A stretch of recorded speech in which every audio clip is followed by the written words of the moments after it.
안녕하세요. 8월 25일 날마다 주께로 말씀 묵상 보도록 하겠습니다. 오늘 본문은 사무엘상 25장 32절에서 38절 말씀입니다. 가끔 보면 잘 참던 사람이 불같이 화를 내는 경우가 있습니다.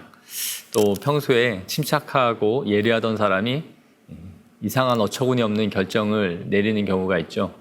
우리는 그럴 때 보면 그 사람이 그 사람답지 않게 왜 그랬을까 이런 생각을 하게 되곤 하죠. 오늘 본문을 보면 다윗이 그런 것 같아요. 왜 다윗이 오늘은 참 다윗답지 못한 행동을 했을까 하는 생각이 드는데요. 다윗은 우리가 살펴본 것처럼 계속 도망자 신세로 지금 살아가고 있습니다. 자신뿐만 아니라 자신과 함께하는 이 사람들까지 이제 함께 생활을 하게 되는데요. 식솔들이 많아질수록 가장 큰 문제가 먹고 자는 문제였을 것입니다. 생계에 직접적인 영향을 끼치는 것들이죠. 다윗은 자신의 사람들이 나발의 재물을 지켜주고 그리고 나서 좀 도움을 받기를 원했습니다. 그래서 나발에게 도움을 구했으나 단칼에 거절을 당하고 말죠. 자신이 베푼 호의가 한 번에 무너졌다라는 것을 알게 된 다윗은 나발의 식구들을 모두 몰살시켜야겠다라는 계획을 세우게 됩니다. 다윗과 그의 종들이 무장하여 나발을 죽이기 위해 갈 때에 중간에서 아비가일이 나타나서 그를 막아 세우고는 자신이 준비해온 예물을 다윗에게 바치게 됩니다. 한 집안이 엄청난 파국으로 끝날 수 있는 이 상황에서 아비가일에 의해서 죽음을 모면하게 되는 것이죠. 그리고 오늘 이어지는 말씀은 이 다윗이 하나님을 높이며 찬송하는 것을 담고 있습니다. 관찰 질문 1번을 보시면 다윗이 이렇게 찬송하는 이유가 무엇인지를 말씀해주고 있는데요. 33절을 보시면 이렇게 고백합니다. 또 내 지혜를 칭찬할지며 또 내게 복이 있을지로다.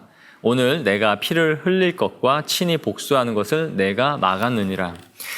나발의 아내였던 이 아비가일은 다윗이 자신의 집을 치기 위해 오고 있다는 소식을 듣자마자 예물을 빠르게 준비하게 하고는 당도하기 전에 다윗을 만나서 이 예물을 드렸던 것입니다. 다윗이 대량 학살을 할 수 있는 이 상황에서 아비가일이 구해냈던 것이죠. 그리고 다윗은 이것을 알고는 하나님께 찬양하고 있는 것입니다. 하나님은 아비가일을 통해서 피의 복수극이 일어날 수 있는 이 상황을 막으셨던 것이죠.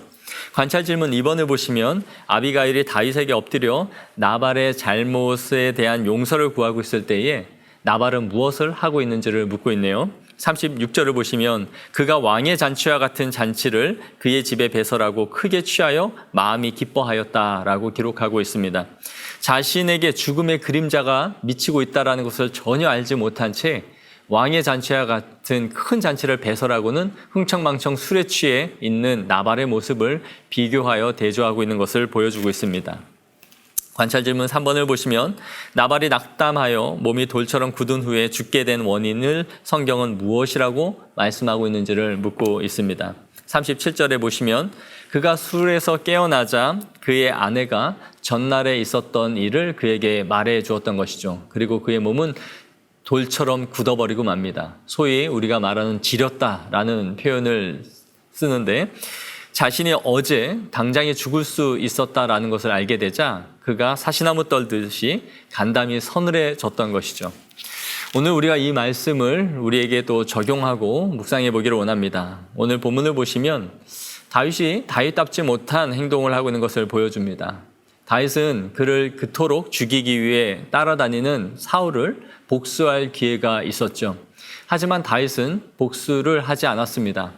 하나님이 기름 부음 받은 자를 자신이 칠 수 없다는 것과 또 복수는 하나님의 것이라는 것을 언제나 고백하며 믿었던 것이 다윗입니다. 하지만 오늘 다윗은 자신의 분노로 인하여 한 가정을 몰살할 만한 상황으로 몰아갔던 것이죠. 아마 다윗은 자신이 그에게 베푼 호의가 묵살당하고 생계가 막막해지자 참을 수 없는 분노가 일어났던 것으로 보여집니다. 평소에 하나님을 잘 의지하고 살아가던 한 명의 성도도 이렇게 맥없이 무너질 수 있다는 것을 본문은 또한 보여주는 것 같아요. 그리하여 하나님은 아비가일이라는 이 지혜로운 여인을 통하여 다윗을 제어하게 하시고 그가 더 큰 범죄로 나아가는 것을 막게 하셨던 것입니다. 그리하여 다윗은 이것을 하나님 앞에 찬송하고 있는 것이 오늘 본문의 내용인 것이죠. 저는 오늘 우리가 살아갈 때에 이 아비가일과 같이 지혜로운 여인이 되었으면 좋겠다 하는 생각을 하게 됩니다. 잠언 15장 1절을 보시면 유순한 대답은 분노를 쉬게 하여도 과격한 말은 노를 격동하느니라 라고 말씀합니다. 우리의 부드러운 말 한마디가 누군가가 큰 죄나 화로 나아가는 것을 막을 수 있다면 그것은 참으로 은혜로운 일이다라는 것을 생각해 보게 되는 것이죠. 우리가 이런 사람들로 오늘 하루를 살아가기를 원합니다. 또 하나는 오늘 본문에서 결국 나발은 하나님의 손에 치여서 죽는 것을 보게 됩니다. 아비가일이 말한 후 열흘 후에 하나님은 나발을 치셨던 것이죠. 결국 복수, 즉 원수 갚는 것이 여호와의 것이다라는 것을 보여줍니다. 다윗이 나발을 만약에 죽였더라면 하나님이 하실 것을 그가 대신 함으로써 큰 죄를 범하게 되었던 것이죠. 사랑하는 성도 여러분, 하나님은 오늘도 그분이 하실 일을 공의롭게 이루어 가시는 하나님이십니다. 우리가 해야 할 일은 믿고 기다리는 것이며 신실하게 하나님을 바라보는 것입니다. 오늘 이 말씀을 묵상하면서 오늘 하루를 살아갈 수 있는 거룩한 성도들이 되어지기를 원합니다.